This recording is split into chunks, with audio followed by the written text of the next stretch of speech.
Hey guys, welcome back to the channel. I hope everyone is doing okay. So today I think I might be a good idea to just do something a little bit different. So I'm gonna do like the total return for the period from January 2nd to June 28th. So basically this is like the first half of the year. So I'm gonna show like the price returns on just like the ETF's price. Then I'm gonna also show you the distribution return, and then just like add them both up so you can see like the total return. So whenever possible, I try to use like the most updated data, but you know, of course, like there are some ETFs that came out later in the year.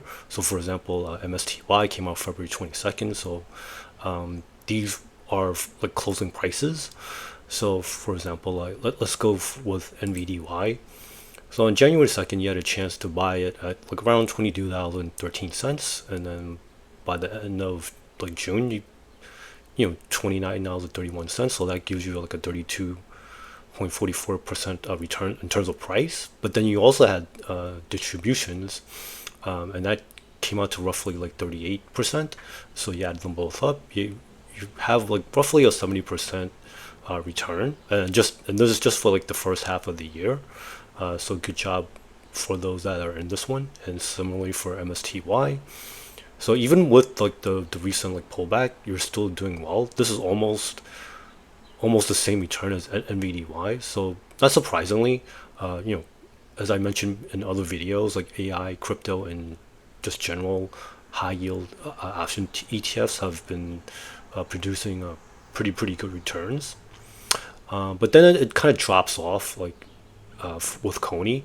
So like the total return here is 37%, but which is still, you know, comparatively speaking, is still pretty good. And then some kind of like underrated ones, I would say, the Netflix one and the AMZY. They both return you know, 28% and 20 almost 24% respectively. So it's not too bad. Even same thing with the Meta one, the Phoebe, 23%, not bad at all. And then so on and so forth. So I'm just gonna maybe pause at like certain points, and then like I'm gonna scroll down slowly so that people can kind of maybe jot down information for your own purposes. So for example, like even just like the packaged ones, like see like the YMAG and YMAX, it's not too bad. 18 and 14% respectively, and so on and so forth. So like even JPMO, even at 9%, it's not too shabby for like a kind of like a more boring stock. But then you know, as I scroll down a little bit more, this is where you see like the kind of like, you know, like for example APLY, although you know recently they've been performing well, so hopefully this will eventually you know, like the price returning over here, like the negative will eventually turn positive. Even with ULTY, even on a total return basis, like you still, you know, made a modest profit, you know, 7.5%, not too bad. And then you see like the other guys here, and then like even OARK, surprisingly, I mean, you know, obviously it's not anything that you should brag about, but you know, it's like 0.5% is positive. So I guess like if you stick it out long enough, there's a small chance that you might be able to get a profit on a total return basis. And then of course like the ones like the new guys like SNOY, the ABNY, and then the GDXY, you know, they're still relatively new, so just gotta give them maybe a little bit of time. And then of course like Crash, even though it's like it's down like a modest like you know like around 5%, it's not too bad. Even TSLY, like you know, like I kind of bagged on them before, but you know it's the loss isn't like that bad, and then it should probably be better just because like the in the future, just because like the Tesla underlying stock has been on a tear. So you know, part of it is just like timing, and then hopefully people don't FOMO in and out.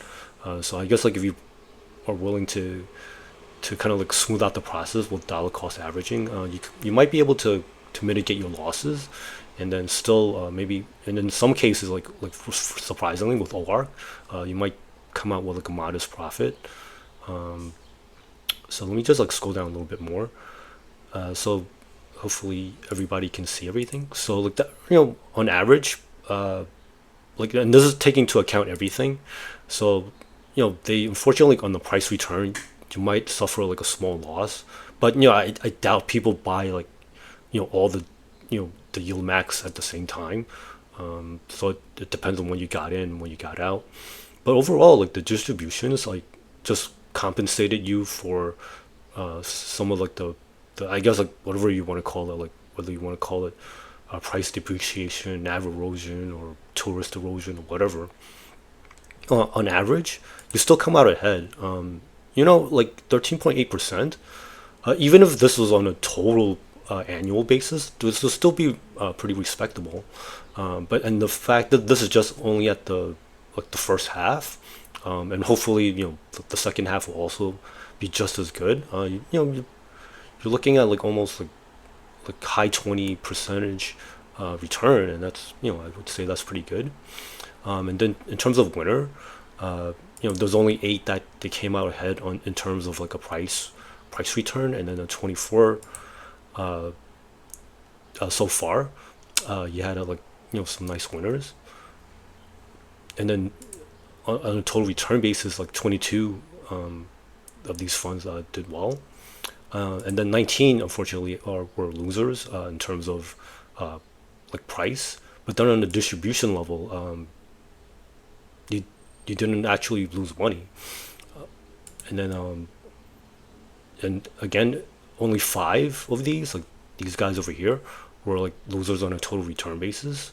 So that gives you like in terms of, look, the numbers might be a little funny because like the 3 new guys. So this is why like this section over here, because they haven't paid distributions yet. So eventually I guess like this will be like 27. But anyway, so in terms of like winners and losers on a percentage basis on like a price return, you know, 30% chance of having a winner on a price return, and then you have a 100% chance of a winner on just like distributions, and then just on a total return basis, it's 81% winners and 19% losers. So I thought this was pretty interesting.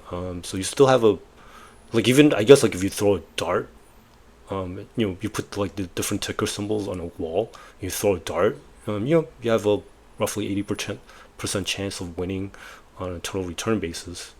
So I hope you guys like found this interesting. Hope you guys make some good money out there, regardless of it's YieldMax or maybe some of the other guys like Roundhill or, you know, Neos or whatever. I just hope people are making money. And I'll see you in the next video. Please like and subscribe. Thank you.